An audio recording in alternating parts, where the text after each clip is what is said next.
నేనంటే నీకెందుకు నీ ప్రేమ నన్ను మరచిపోవెందుకే నా ఊసే నీకెందుకో యేసయ్యా నన్ను మరచిపోవెందుకే నేనంటే నీకెందుకో నన్ను మరచిపోవెందుకో ప్రార్థించకపోయినా పలకరించుకుంటావు ఆట వినకపోయినా కలవరిస్తూ ఉంటావు ప్రార్థించకపోయినా పలకరించుకుంటావు మాట వినకపోయినా కలవరిస్తూ ఉంటావు ఏ రుణమో ఈ బంధమో తాళలేను నీ ప్రేమను ఎందుకింత ప్రేమ నాపై యేసయ్యా ఎందుకింత జాలి నాపై యేసయ్యా నా ప్రాణమైన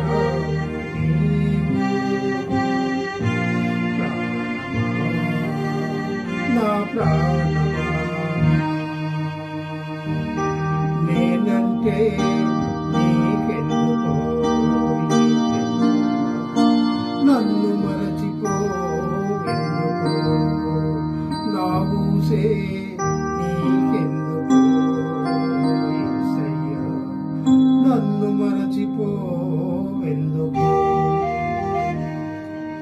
నేను విడిచి వెళ్ళినా నన్ను విడిచిపోలేవు నేను మరచిపోయినా నన్ను మరచిపోలేవు నేను విడిచి వెళ్ళినా నన్ను విడిచిపోలేవు నేను మరచిపోయినా నన్ను మరచిపోలేవు ఏ ఫలమో ఈ బంధమో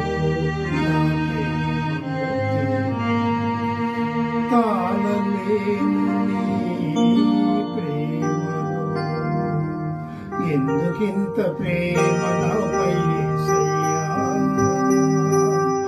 ఎందుకింత జాలి నాపై యేసయ్యా నా ప్రాణమైనావు నీవు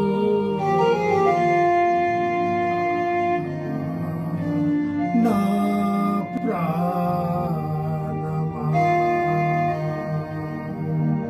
యేసుక్రీస్తు నామములో మీకు అందరికీ వందనాలు తెలియజేస్తున్నాను. దేవుని మహాకృపలో నూతన సంవత్సరంలో ఇలాగా మిమ్మల్ని కలుసుకునే భాగ్యం దేవుడు నాకు అనుగ్రహించేందుకు దేవాల దేవునికి వందనాలు తెలియజేస్తున్నాను. అవును, గత సంవత్సరం అంతా మనం దేవుడు కాచి కాపాడి భద్రపరిచి నూతన సంవత్సరంలో మనం ప్రవేశింపచేసి ఆఫ్టర్ 15 days కంప్లీట్ అయిన సందర్భంగా మరి మనం దేవుని యొక్క చిత్తమును దేవుని యొక్క ఉద్దేశాన్ని, ఎందుకంటే మనకంటే ఘనులు సంపన్నులు శ్రేష్ఠులు ఎంతో మంది మన కళ్ళ ముందు వెళ్ళిపోయారు. వారికంటే గొప్పవారం అని కాదు, కానీ దేవుని మహాకృపలో మనం ఈ సంవత్సరం కూడా ఈ భూమి మీద ఉండట ఆయనకి ఇష్టమైనందుకు దేవునికి ఎంతైనా కృతజ్ఞులమై ఉండవలసిన వారంగా ఉన్నాం. అయితే దేవుని సంతోషమే, మరి మనం ఈ లోకంలో ఉండేటువంటి భాగ్యం ఇచ్చారు. కానీ మనం దేవుణ్ణి ఎరిగిన వారముగా, యేసుక్రీస్తు ప్రభు యొక్క రక్తములో కొనబడిన వారముగా, ఆయన బిడ్డలముగా, ఆయన సంఘముగా మనం ఏ విధంగా జీవించాలి అని దేవుడు కొన్ని విషయాలను మనకు తెలియజేయడానికి ఇష్టపడుతూ ఉన్నారు. ఇక్కడ దేవుని వాక్యంలో చూసుకుంటే రోమాపత్రిక 13వ అధ్యాయం 11వ వచనంలో చూసుకుంటే ఏమంటున్నారంటే, మరియు మీరు కాలము నెరిగి నిద్ర మేలుకొని వేళ అయినది కనుక ఇప్పుడు రక్షణ మనకు మరి సమీపముగా ఉన్నది కనుక మనం అంధకార క్రియలు విసర్జించి తేజో సంబంధమైన యుద్ధోపకరణము ధరించుకుందాము. అంటే ఏంటంటే కాలం యొక్క విలువను ఎరగాలి. నిజంగా ఒక రోజు ఒక సంవత్సరం మన దేవుడు మన ఈ లోకంలో ఉంచారు అంటే ఆయనకు ఒక గొప్ప ప్రణాళిక ఉంది మన పట్ల, ఒక గొప్ప ఉద్దేశం ఉంది మన పట్ల. కనుక ఆయన ఉద్దేశాలను నెరవేర్చడానికి, ఆయన ఇష్టాన్ని నెరవేర్చడానికి మనం జీవించే వరంగా ఉండాలి.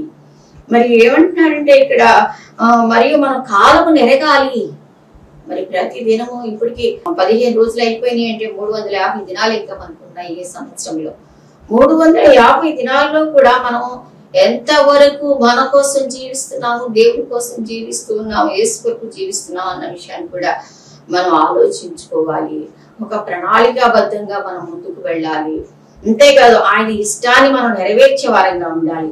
దేవుని వాక్యంలో ఏమని ఇక్కడ తెలియజేస్తున్నారంటే చూడండి, మనం చాలా విలువైన వారము అని కూడా దేవుడు తెలియజేస్తా ఉన్నాడు.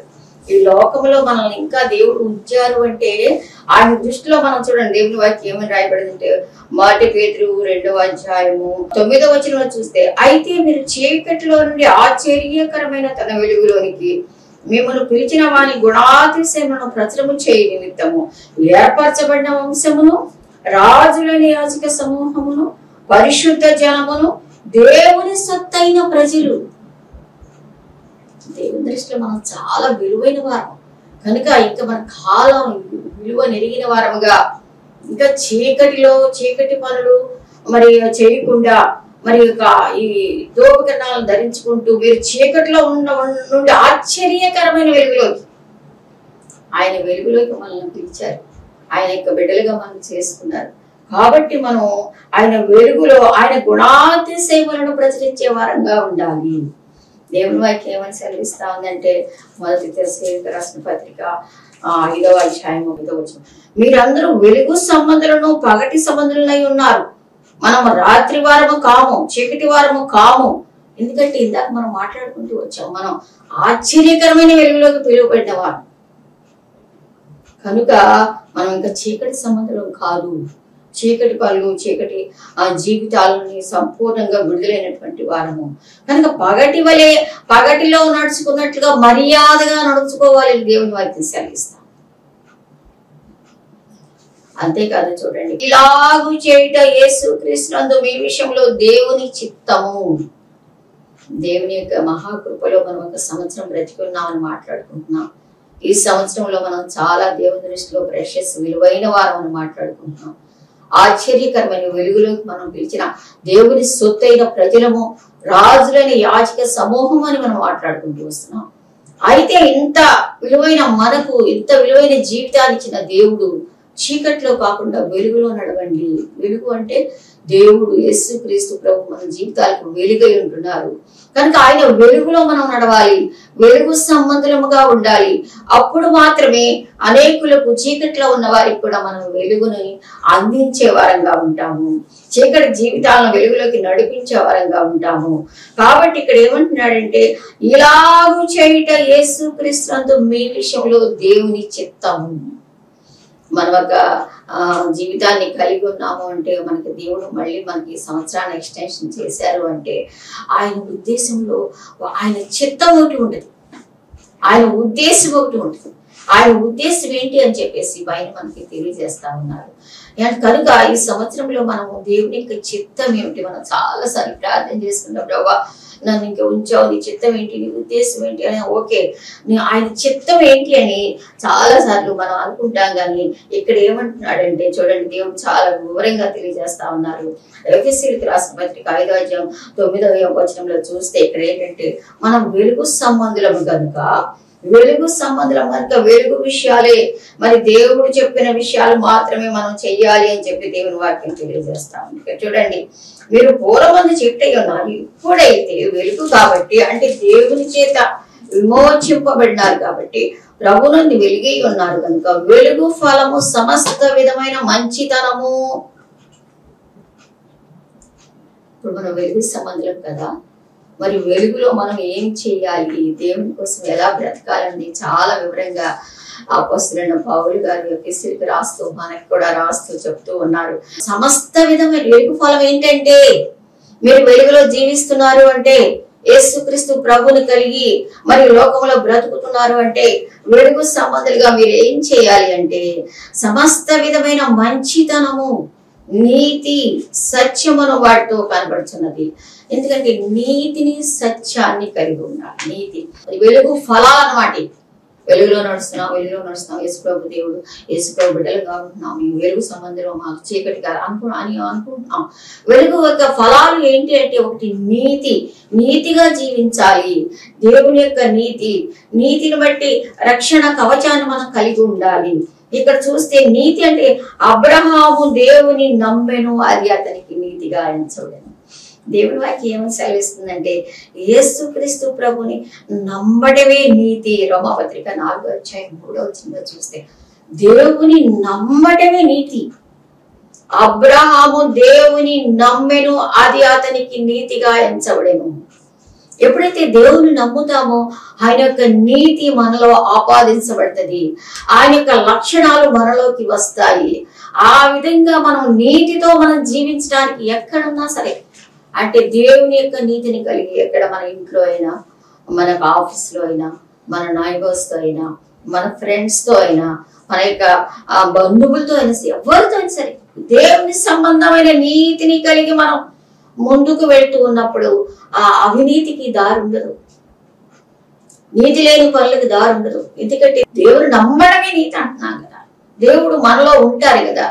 ప్రభు మనలో ఉండి మనం గైడ్ చేస్తూ ఉన్నప్పుడు, ఇదిగో ఇది నీతి కాదు, ఇలాగ వెళ్ళకు అని చెప్పేసి ప్రభు మనల్ని గైడ్ చేస్తూ ఉంటారు కనుక నీతిని మాత్రమే మనము అనుసరించే వారంగా ఉంటాము. అంతేకాదు, చూడండి ఇక్కడ ఏమంటాడంటే, నీతి ఎలాగ దొరుకుతుందంటే ఎఫెసీ 6:13 కూడా చూస్తే చూడండి, ఎఫెసీలకు రాసిన పత్రిక 6:13, అందుచేతన మీరు ఆపద్దినమందు వారిని ఎదిరించుటకు సమస్తము నెరవేర్చిన వారై నిలవబట్టకు గాను శక్తిమంతులగనట్లు దేవుడిచ్చి సర్వాంగ కవచము ధరించుకొనుడి.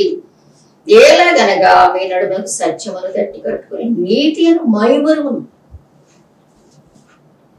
ఏంటంటే ఈ లోకంలో మనం దేవుని కోసం మనం ముందుకు వెళ్తున్నాం. ఒక ప్రత్యేకమైన జీవితాన్ని మనం కలిగి ఉండాలని ఆశపడుతున్నాం. ఆ యొక్క నీతిని మనం ధరించాం, ఆయనను మనం ధరించాం. కలిగి ఉన్నప్పుడు నీతిమంతులముగానే జీవించడానికి మనకి అవకాశం ఉంటుంది కనుక, కాబట్టి ఆయనను మన శరీరంలో ఉన్నాము కనుక మనకి పోరాటాలు ఎదురవుతాయి అంట. అందుకే ఎఫెసీయులకు రాసిన పత్రిక 6:13 అంటున్నాడు, అందుచేత మీరు ఆపద్దినమందు వారిని ఎదిరించుటకు. యువ సంబంధమైన దేవత అనేక రకాలుగా, అంటే ఈ లోకంలో దేవుళ్ళ మనం ముందుకు వెళ్తూ ఉన్నప్పుడు ఎలాగ వీళ్ళని నిరాశపరచాలి, ఎలాగ వీళ్ళని పడగొట్టాలి, ఎలాగ వీడు పెద్ద ఏదో నీతిగా జీవిస్తున్నాడు, ఏదో ఒక ప్రత్యేకమైన స్పెషల్ లైఫ్ ఏదో జీవిస్తున్నాడు, ఈయన ఎలాగన్నా కానీ ఇది చేయాలని చెప్పేసి దుష్టులకు సాతానుడు వెతుకుతూ తిరుగుతూనే ఉంటాడు. కాబట్టి మనం జ్ఞానం కలిగి ఉండాలి అని దేవుడు మనకి బోధిస్తూ ఉన్నారు. ఈ సంవత్సరంలో మనం దేవుని కోసం జీవించడానికి ఒక దేవుని యొక్క చిత్తం ఏమిటి, దేవుని చిత్తం ఎలాగ మనం నెరవేర్చాలి, ఆయన చిత్తం ఏంటి, అసలు ఆయన ఇష్టం ఏంటి అని చెప్పేసి మనం మాట్లాడుకుంటూ వస్తున్నాం. ఆయన ఇష్టం ఏంటంటే నువ్వు నీతిగా జీవించడం. మొదట నీతి ఎలా జీవిస్తావు అంటే ముందు ఆయన నమ్మడమే. అదే అంటున్నాడు అబ్రహాం గారు, మరి దేవుని నమ్మాడు కాబట్టి ఆయన నీతి మంత్రుడు. ఇప్పుడు ఏమంటే వాళ్ళు దేవుని నమ్మటమే, ఆయన మన హృదయంలో తీసుకోవడమే నీతి. ఆయన మనలో ఉన్నప్పుడు నీతి మంత్రముగా ఉంటాం. అలా ముందుకు వెళ్తున్నప్పుడు అంట వీడు చేస్తున్నటువంటి పనులన్నింటిలో నుండి కూడా మనం నిలబడటానికి ఆపద్దినమందు మనం ఇవన్నీ కూడా శక్తివంతులను దేవుడిచ్చే సర్వాంగ కవచం, దేవుడిచ్చే సర్వ అంగాలకి కవచాన్ని మనం ధరించుకోవాలని భక్తుడు మనకి హెచ్చరిస్తూ ఉన్నాడు. చూడండి ఇక్కడ అంత పెద్ద లిస్ట్ ఇచ్చారు కదా. ఎఫెసీ 6 చివరి చూస్తే 14 నుంచి ఎలాగనగా పాదములకు సమాధానం చెప్పు, సువార్త సిద్ధ మనస్సు చూడు, ఇవన్నీ కాక విశ్వాసం డాలు పట్టుకోండి, దీంతో మీరు దుష్టుని అగ్నిబాణములు ఆత్మ శక్తిమంతులు ఉన్నట్లు అవుదురు, మరియు రక్షణ శిరస్త్రాణము. మెయిన్ ఏంటంటే మనకు రక్షణ అనేటువంటి శిరస్త్రాణం కావాలి. ఫస్ట్ ఆఫ్ ఆల్ శిరస్త్రాణం తల మీదే కదా అంతా ఉండేది. మరి ఆ శిరస్సు మీద ఉండేటువంటి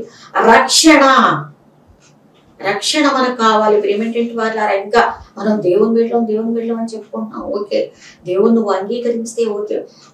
ఒకవేళ ఇంకా నువ్వు దేవుని అంగీకరించకుండా ఉంటే, ఒకవేళ ఇంకా నువ్వు దేవుడు అంటే యేసుక్రీస్తు ప్రభు రక్షణ అంటే తెలియకుండా ఉంటే, యేసుక్రీస్తు ప్రభు రక్షకునిగా ముందు అంగీకరించాలి, యేసుని రక్షకుడుగా అంగీకరించాలి. ఎందుకంటే ఆయన హృదయంలో రక్షకుడుగా అంగీకరించకుండా నువ్వు పైన ఎన్ని చేసినా కూడా వృధా.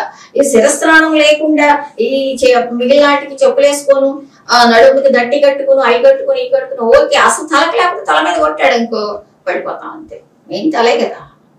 కాబట్టి రక్షణను మనం కలిగి ఉండాలి. యేసుక్రీస్తు ప్రభునందు విశ్వాసం మనం కలిగి ఉండాలి. చూడండి, పాపం వల్ల వచ్చే జీతం మరణం అని, ఈ పాపం పోవడానికి ఏ విధమైనటువంటి దారి లేదు అని చెప్పేసి, నా ప్రియ బిడ్డలు మరి చనిపోయి నరకానికి వెళ్ళకూడదు అని చెప్పేసి చూడండి, ఎంతో మంది సహోదరులు, హిందూ సహోదరులు కూడా ఆ త్రివేణి సంగమంలో మరి అక్కడ మునిగితే ఏదో 4 కోట్ల మంది జనాభా వస్తారు అని చెప్పి అక్కడ అంచనా వేసి ప్రజలు ఏర్పాటు. ప్రిమినెంట్ వాళ్ళారా, అవి ఏంటంటే దేవుణ్ణి తెలుసుకోవాలి. అలా త్రివేణి సంగమంలో ఆ గంగాలో గోదావరిలో అక్కడ మునిగితే ఇదిగో నా పాపం పోతుంది, పాపంలో నేను దేవుడి దగ్గరికి వెళ్ళలేను, అయ్యో చచ్చిపోతానేమో ఈ సంవత్సరం, చచ్చిపోతే ఎక్కడికి మరి నరకానికి వెళ్ళిపోతాను అనేటట్టు భయంతో వాళ్ళు ఏం చేస్తున్నారంటే అదిగో ఆ నీళ్ళలో మునిగితే పాపం పోతుంది. ప్రియ సోదరుడా, నీళ్ళలో పాపం పోదు. ఏ గంగా జలం వల్ల గాని ఏ జలం వల్ల గాని మన పాపం పోదు. యేసు రక్తము మాత్రమే. చూసుకోండి, మీ వేదాలన్నీ చూసుకోండి, చదువుకోండి. పవిత్ర రక్తము మాత్రమే, పరిశుద్ధ రక్తము మాత్రమే ఒక మనిషిని పవిత్రం చేయగలదు, హృదయాన్ని కడగలదు, హృదయాన్ని శుద్ధి చేయగలదు, రక్షణ భాగ్యం ఇవ్వగలదు, పాపం నుండి విడిపించగలదు. ఇక దేవుని వాక్యం నది వాలే యేసు రక్తము సిలువలో నుండి ప్రవహించే, పాపము కడిగి మరణము తీర్చి ఆ పవిత్ర రక్తమే.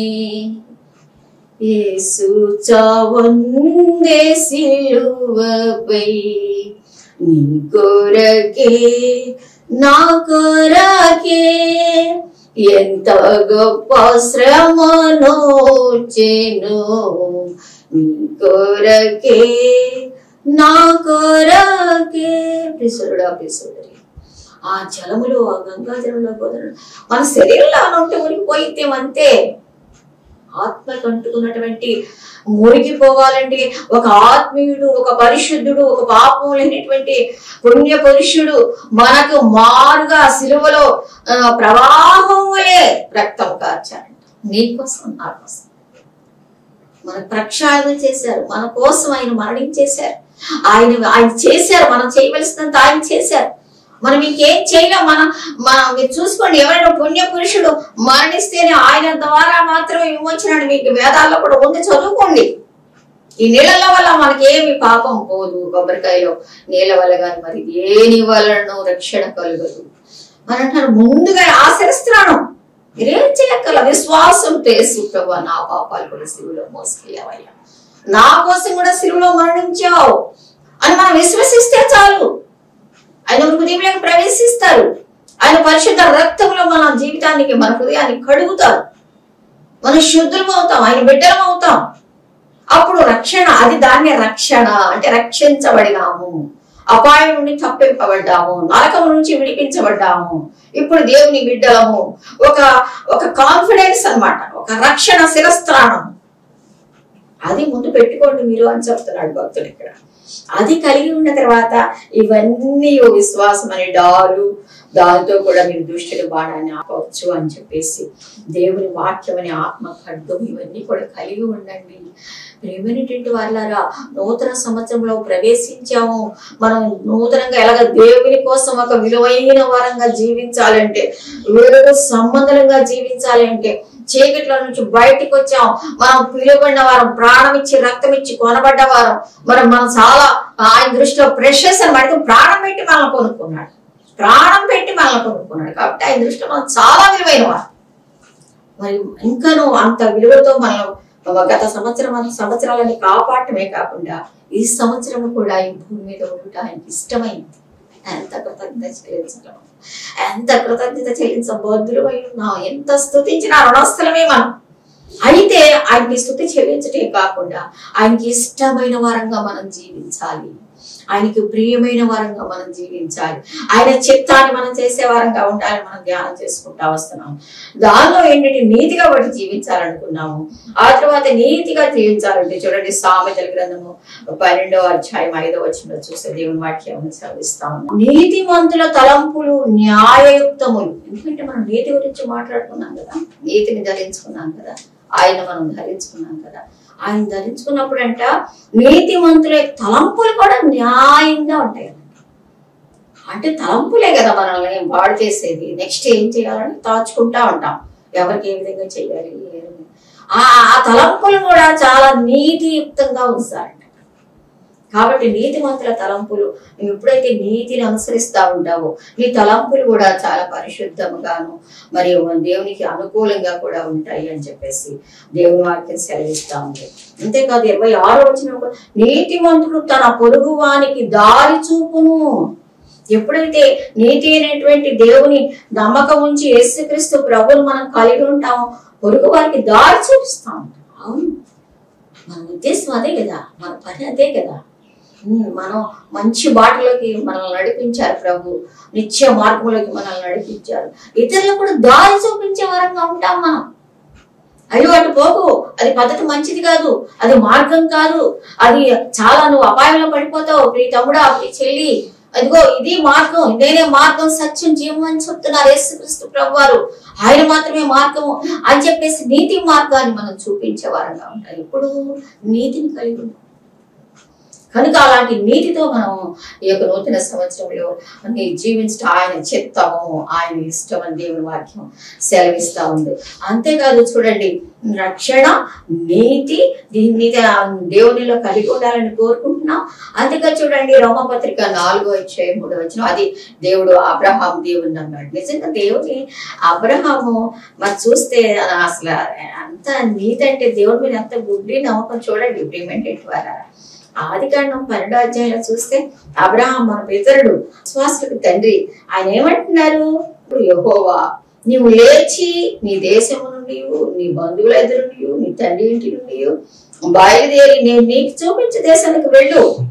నిన్ను గొప్ప జనముగా చేసి నిన్ను ఆశీర్వదించి నీ నామమును గొప్ప చేయుదును.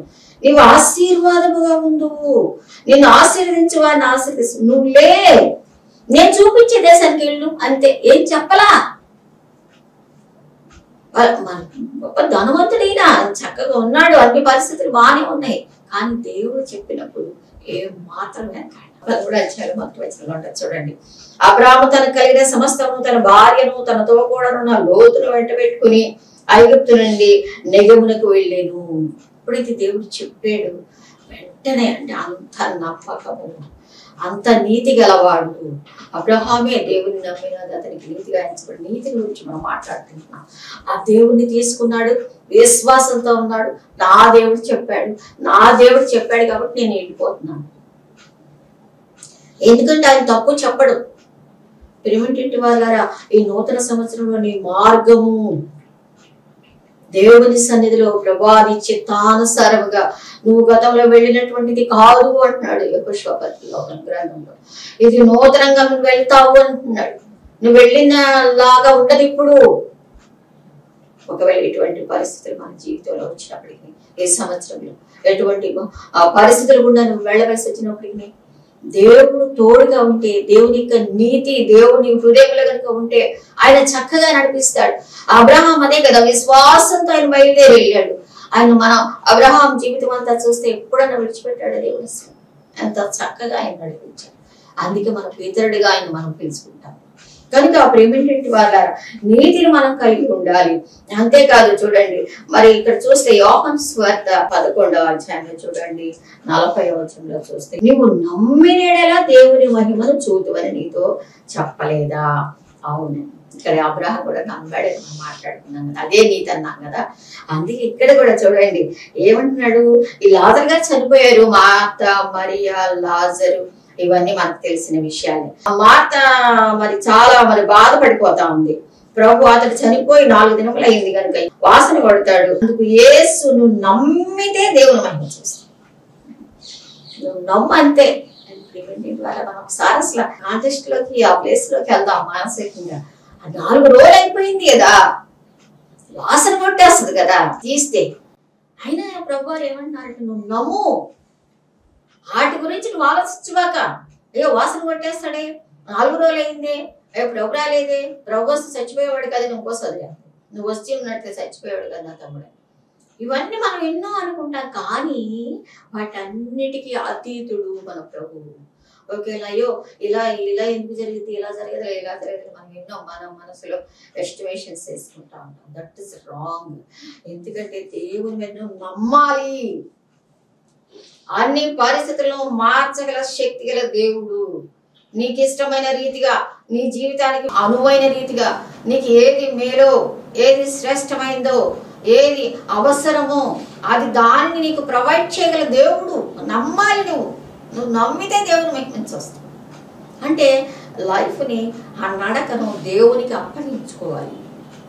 ఎప్పుడైతే మనం దేవునికి అప్పగించుకుంటామో, దేవుని చిత్తానికి మనం అప్పగించుకుంటామో, ఆయన చిత్తం ఎరిగినప్పుడు ఆయన చిత్తం గురించి మాట్లాడుకుంటున్నాం. న్యూ ఇయర్లో, కొత్త సంవత్సరంలో మనం ఎలా ఉండాలని ఆయన చిత్తము అని చెప్పే విషయం గురించి మాట్లాడుకుంటున్నాం కనుక సంపూర్ణంగా ఆయన మీద, నీతి కలిగి ఆయన మీద ఆధారపడాలని దేవుని వాక్యం సెలవిస్తూ ఉంది. ఇక్కడ యేసు ప్రభుని ప్రశ్నిస్తా ఉన్నప్పుడు ఆ ప్రభు చక్కగా సమాధానం చెప్తున్నారు. నువ్వు నమ్మమ్మా, నువ్వు నమ్మావంటే నువ్వు నా మహిమను చూస్తావు, దేవుడు మహిమను చూస్తావు. కాబట్టి మన జీవితాల్లో, ఈ జీవిత యాత్రలో ఈ 12 మాసములు మన దేవుని కోసం మనం ముందుకు వెళ్తూ ఉన్నప్పుడు మనకు వచ్చేటువంటి పరీక్ష, పరిశోధనలు, మరి సమస్యలు, ఈ నడక మన జీవిత యాత్రలో ప్రభుని నమ్ముదాం, ఆయన చేతిలో పెట్టుకుందాం. అయ్యో అయిపోయిందే, గత సంవత్సరం అంతా ఇలా అయిపోయిందే, అయ్యో మన తమ్ముడు చచ్చిపోయాడే, పాతి పెట్టేసామే, కంపు కొడతాడేలో, అలాగా పాతి పెట్టి కంపు కొట్టేట పరిస్థితులు, పనికిరాని పరిస్థితులు, ఎముకలు, మూలుగులు అవన్నీ ఉన్న పరిస్థితులు మరి ఒకవేళ ఉన్నాయేమో నీ లైఫ్లో కూడా గతంలో. నువ్వు నమ్మావంటే దేవుని మహిమను చూస్తావు. ఈ సంవత్సరం విశ్వసిస్తే మరి దేవుని యొక్క కృపను నువ్వు చూడగలవు. ప్రియ సోదరి, ప్రియ సోదరుడా, నువ్వు ఎవరైనా సరే అందుకని మనం నీతిగా జీవించాలని ప్రభు చెప్తున్నారు. అంతేకాదు ప్రేమతో కూడా జీవించాలని దేవుడు మనతో మాట్లాడుతూ వస్తున్నారు. ఇందాక మనం ఎఫ్ఎస్సి పత్రికలో చూసుకున్నాం కదా, 5వ అధ్యాయం 9వ వచనంలో మనం ఏమేమి నీతి క్రియ, వెలుగు సంబంధంగా మనం ఏమేమి కలిగి ఉండాలని మనం మాట్లాడుకుంటూ వచ్చాం కదా, దానిలో మనం ప్రేమతో కూడా జీవించాలని దేవుని వాక్యం సెలవిస్తాం. అంటే దేవుని యొక్క ప్రేమను మనం కలిగి ఉండాలి. అలా కలిగి ఉంటే నా చిత్తము అని దేవుడు చెప్తూ ఉన్నాడు. మీరు అలాగ ఉండడం నా చిత్తము అని ప్రభు చెప్తూ ఉన్నారు. నీతి కలిగి ఉండాలి, ముందు రక్షణ కలిగి ఉండాలి. రక్షణ లేకపోతే నూతన సంవత్సరం రక్షణ పొందుకో. రక్షణ కలిగి ఉండాలి, ఆ తర్వాత నీతిని కలిగి ఉండాలి, ఆ తర్వాత దేవుని యొక్క ప్రేమను కలిగి ఉండాలి, దేవుని ప్రేమను కలిగి ఉండాలి.